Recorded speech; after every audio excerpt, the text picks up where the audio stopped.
Oi, turma 1513, bom dia. Por razões da pandemia do corona, né? Nós estamos se virando nos 30, fazendo aulas virtuais como podemos, né? E a plataforma ainda não está 100%. Aí eu resolvi fazer esse vídeo para vocês, né, que nós vamos iniciar agora no nosso módulo de Direito do Trabalho e Previdenciário. Bom, como vocês devem se recordar, né, que lá na nossa matéria de aspectos legais, nós vimos o conceito de Constituição, né, a Constituição Federal, especialmente lá no artigo 7º, né, o inciso 22, né, que há o comando geral para que o empregador, o Estado, reduza os riscos do trabalhador, né, os riscos, a prevenção à sua saúde e segurança, né. E nós vimos que isso, né, legitimou a existência, né, da norma regulamentadora, e esse comando constitucional, né, vai se reverberar, vai se demonstrar no capítulo 5 da Constituição Federal, né, capítulo 5 da CLT, que trata da saúde e medicina do trabalho. Lá vai ter, a partir do artigo 154, vai ter uma série de artigos e medidas, né, destinados à proteção do trabalhador, seja trabalho em altura, em confinamento, né, com eletricidade, né, e como o comando geral, né, da CLT, que é a consolidação das leis do trabalho, não se esqueçam, de forma genérica, se fez necessário, né, a existência das normas regulamentadoras, né, que é o que vocês principalmente estudam nesse curso técnico de segurança do trabalho. Bom, dito isso, nós vamos agora passar para esse módulo de direito do trabalho e previdenciário. O direito do trabalho ele vai ser regulamentado, né, como vocês já sabem, que nós temos aspectos legais, pela Lei 5.452 de 1943, que é a consolidação das leis do trabalho. Tá? Aí nós vamos passar, né, sobre, em relação ao direito do trabalho, nós vamos ver o conceito, óbvio, né, de direito do trabalho, nós vamos ver as fontes do direito do trabalho, nós vamos ver os princípios e nós vamos ver o contrato, né? O contrato em si e o que vai destinar para nós, né? Nós vamos ver os tipos de contrato, mas especialmente nós vamos ver as medidas de higiene, né? Do tipo, que a gente não para pensar nisso. Né? Mas a resposta é muito simples e óbvia da existência de limitação de jornada de trabalho, limitação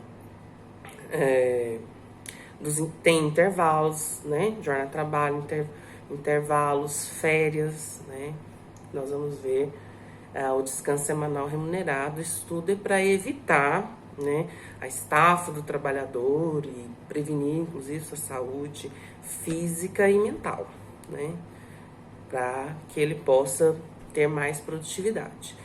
E aí você vai me perguntar, professor, mas aonde que entra a previdência? Aí o direito previdenciário, ele anda conjuntamente com a CLT. Por quê?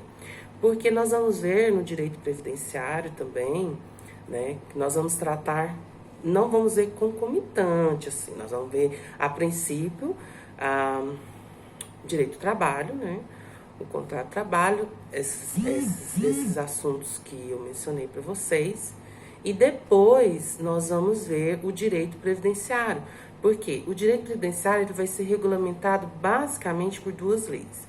a Lei 8.212, que vai dispor sobre a organização da Seguridade, planos e custeio, e a 8.213, que vai falar dos planos e benefícios, vai especificar os planos e benefícios. Mas o que seria o direito previdenciário? Né? Numa forma bem resumida, o direito previdenciário, a gente vai ver que a previdência, ela é um grande seguro social, né? Para o quê? Esse seguro social, ele vem para assegurar, né? Uma prevenção, uma ajuda do trabalhador em caso de sinistro social. Aí você fala, o que seria sinistro social, professor? A gente diz que ou ele sofreu um acidente, seja no trabalho ou fora dele, né? Que nós vamos ver que aí tem a possibilidade de ele receber auxílio-doença, dependendo do caso, auxílio-acidente, né? Então, a Lei 8.213, ela vai tratar sobre isso, as possibilidades. Nós vamos ver a questão dos dependentes, né, do direito previdenciário, qual que é a fonte de custeio do direito previdenciário, e nós vamos ver que ela anda junto, que o próprio direito previdenciário, na Lei 8.213, vai trazer para nós, no direito do trabalho, o conceito de acidente de trabalho. Aí nós vamos ver também a respeito de doença profissional, né, e doença do trabalho, que nós vamos ver bem adiante, tá?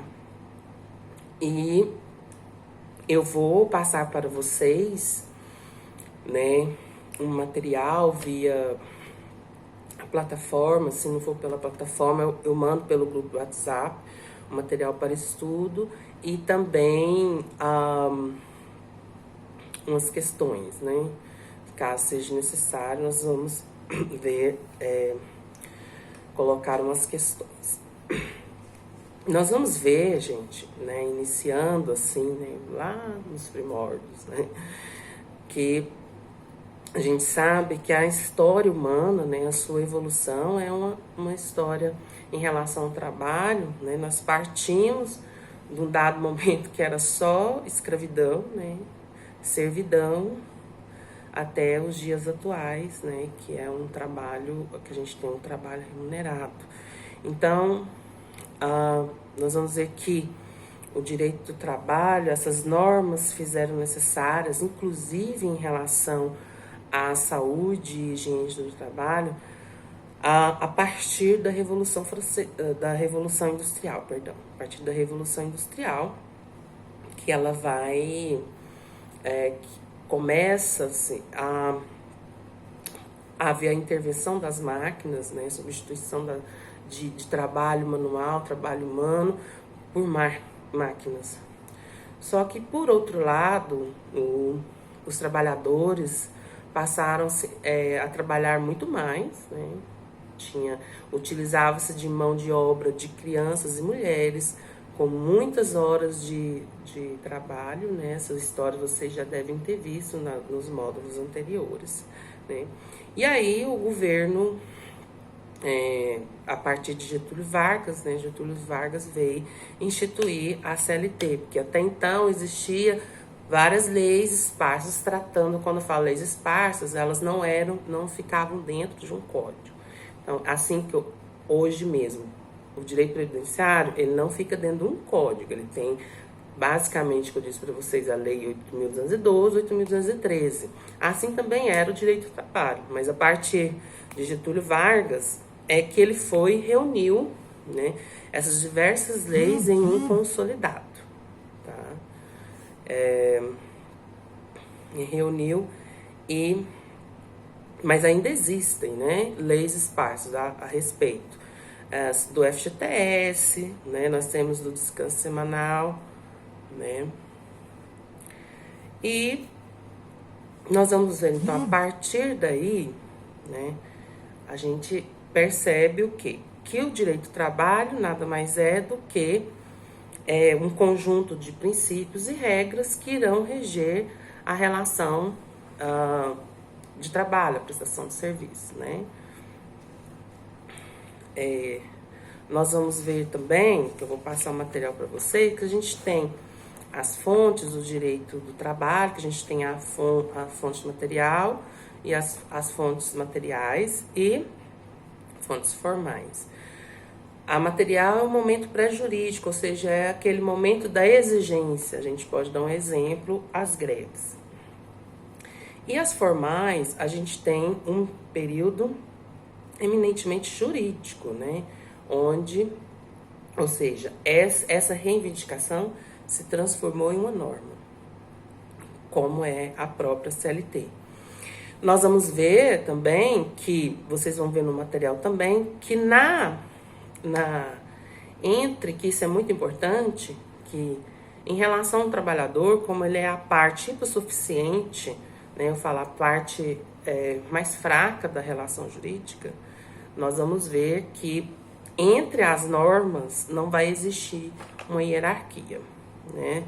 Assim, uma hierarquia, eu falo em relação à aplicabilidade da norma ao trabalhador. Fala, como assim, professor? Eu vou dizer para vocês. Quando o caso é levado em juízo, em relação à reivindicação do trabalhador, o juiz entre a norma constitucional, seja a Constituição, seja a CLT, seja o que vocês viram lá, o conceito de convenção coletiva e acordo coletivo, não vai haver o quê?